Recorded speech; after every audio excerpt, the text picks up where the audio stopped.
Welcome to Time News Studios.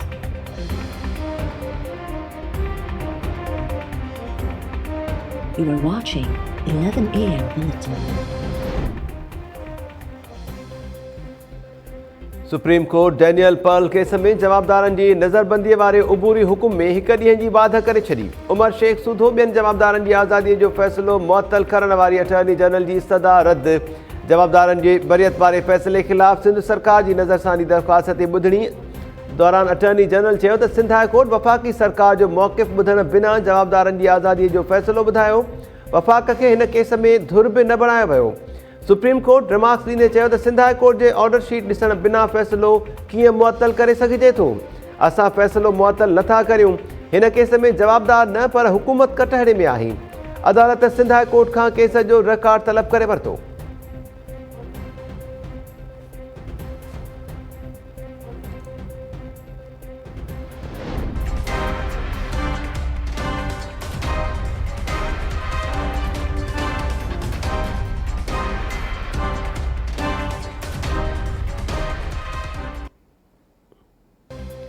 तब्दीली सरकार 2 महीननि अंदरि 5 भेरो तेल जा अघ वधाए छॾिया। पेट्रोल ₹2.70 महांगो। हाई स्पीड डीज़ल जे फ़ी लीटर अघ में ₹2.88 वाध। गासलेट ₹3.54 ऐं लाइट डीज़ल जे अघ में ₹3 फ़ी लीटर वाध कई वई। पेट्रोल जो नओं अघु ₹111.90 मुक़ररु। हाई स्पीड डीज़ल जी नई क़ीमत ₹116.07। लाइट डीज़ल जी नई क़ीमत ₹79.23 ऐं गासलेट जो नओं फ़ी लीटर अघु ₹80.19 मुक़ररु। तेल जा नवां अघ अॼु खां लागू थी वेंदा।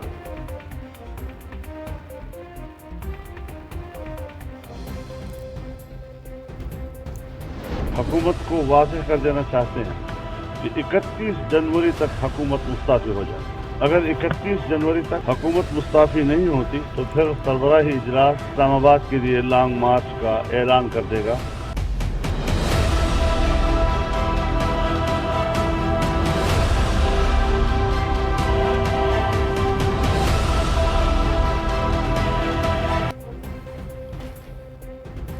पीडीएम तरफ़ां वज़ीर आज़म इमरान ख़ान के इस्तीफ़ा लाइ ॾिनल डेडलाइन ख़त्म थी वई।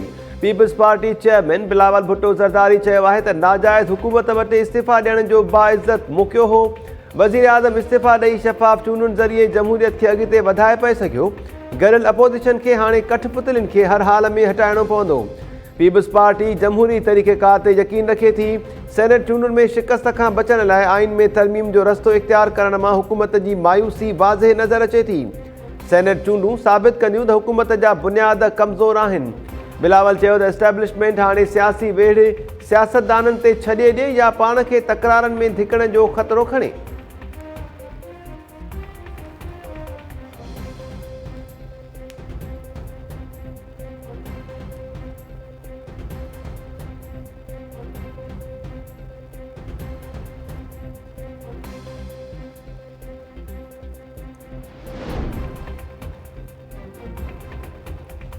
फैज़गंज भरिसां मासूम नींगर सां बदफ़ेली। वहशी जवाबदार नींगर खे तशद्दुद जो निशानो बणाए ज़ख़्मी हालत में उछले विया।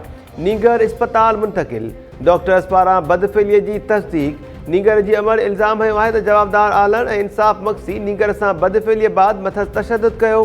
खेनि गिरफ़्तार करे इंसाफ़ फ़राहम कयो वञे।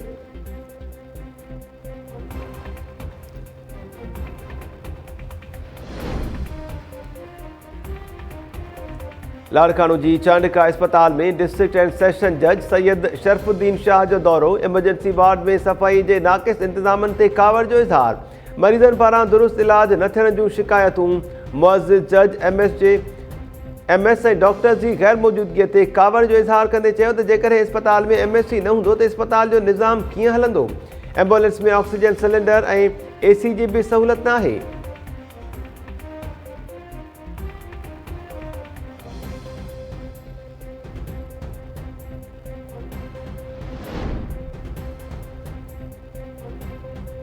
म्यांमार में फ़ौज मुल्क जो कंट्रोल संभालण बाद 1 साल ताईं इमरजेंसी जो ऐलान करे छॾियो। आंग सान सूची सूधो NLD जा केतिराई अॻवान गिरफ़्तार। म्यांमार जी फ़ौज मुल्क जो कंट्रोल संभालण बाद चयो आहे त कमांडर इन चीफ मिन ऑंग हेलाइंग खे मुल्क हलाइण जा इख़्तियार ॾिना विया आहिनि। म्यांमार के केतरनि शहरनि में टेलीफोन और इंटरनेट सर्विस मुअत्तल। रंगून में फ़ौज सिटी हॉल जो कंट्रोल संभाले वरितो। ऑंग सान सूची जी पार्टी के तर्जमान जो चवण है फ़ौज मुल्क के सदर सूधो केतरनि अहम अगवाननि के गिरफ़्तार करे वरितो है। म्यांमार की मीडिया जो चवण है सिविलियन हुकूमत और फ़ौज विच में छिकत आणण के नतीजे में फ़ौजी बग़ावत कई वई।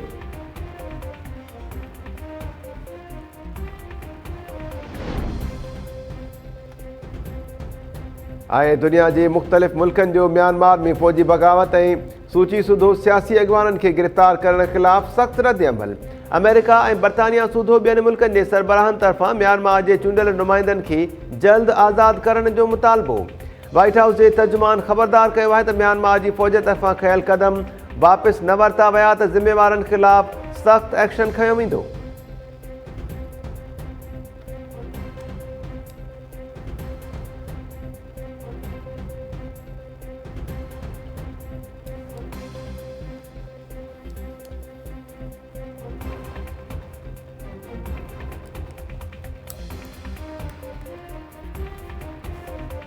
अस्सलाम वालेकुम नाज़रीन, टाइम न्यूज़ में अवां खे भली कार चऊं था। मां आहियां महताब अली नूर। शॉर्ट ब्रेक खां पोइ बुलेटिन सां गॾु हाज़िर थियूं था।